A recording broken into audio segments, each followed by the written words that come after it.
আমাৰ এতিয়াৰ পৰা ধৈৰ্য্য কেন্দ্ৰৰ ই-ডিষ্ট্ৰিক্ট ছাৰ্ভিচ অ'পেন হৈ গৈছে। আপোনালোকে ই-ডিষ্ট্ৰিক্ট ছাৰ্ভিচৰ কাৰণে আপোনালোকৰ পৰ্টেলৰ গভৰ্ণমেণ্ট ছাৰ্ভিচত যাব। ইয়াত দেখিব পাইছে আছাম ই-ডিষ্ট্ৰিক্ট SSDG বুলি এটা অপশ্যন আছে। ত' ইয়াত যে ক্লিক কৰিব, ইয়াত এইটো আপোনালোকৰ পেজ আহি গ'ল। ইয়াত আপোনালোকে ধৈৰ্য্য কেন্দ্ৰৰ যিকোনো আপুনি ই-ডিষ্ট্ৰিক্টৰ ছাৰ্ভিচ ইউজ কৰিব পাৰিব। তাৰ কাৰণে আপোনালোকে যেতিয়া ইয়াত ক্লিক কৰিব ছিলেক্টত, চ' যোনটো ছাৰ্ভিচ লাগে আপুনি তাৰ পৰা ছিলেক্ট কৰিব পাৰে।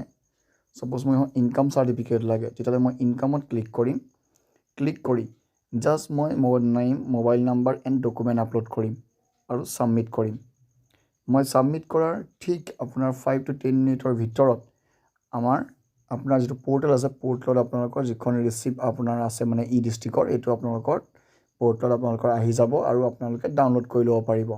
তো একেবাৰে ইজি। আপোনালোকে এতিয়া ধেৰ সময় লাগি এখন ফৰ্ম ফিল কৰিব নালাগে। তো বহুত টাইম লাগি আপোনালোকে কোনো ফৰ্ম বা বহুত টাইম ইউজ কৰি পেলাই আপোনালোকৰ লছ কৰিব নালাগে। আজি আপোনালোকৰ ইয়াত ধৰি লৈছোঁ মই 80 কাষ্টমাৰ দোকানত আহিছে। আপোনালোকে জাষ্ট 80 কাষ্টমাৰৰ কাৰণে 7 উইকছ নালাগে, এতিয়াবা আপোনালোকে 1 মাহ লগাব নালাগে। আপোনালোকে মাত্ৰ একেদিনাই গোটেইখিনি ক্লিয়াৰ কৰিব পাৰিব। জাষ্ট আপোনালোকে ডকুমেণ্ট আৰু মোবাইল নাম্বাৰ দিব লাগে। ৰিচিপ্ট লগে লগে জেনেৰেট হ'ব, সেইটো আপোনালোকে কাষ্টমাৰক দি দিব পাৰে।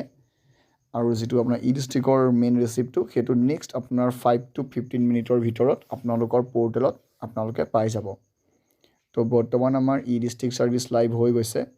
আপোনালোকে এতিয়া ছাৰ্ভিচবোৰ ইউজ কৰিব পাৰে। Thank U.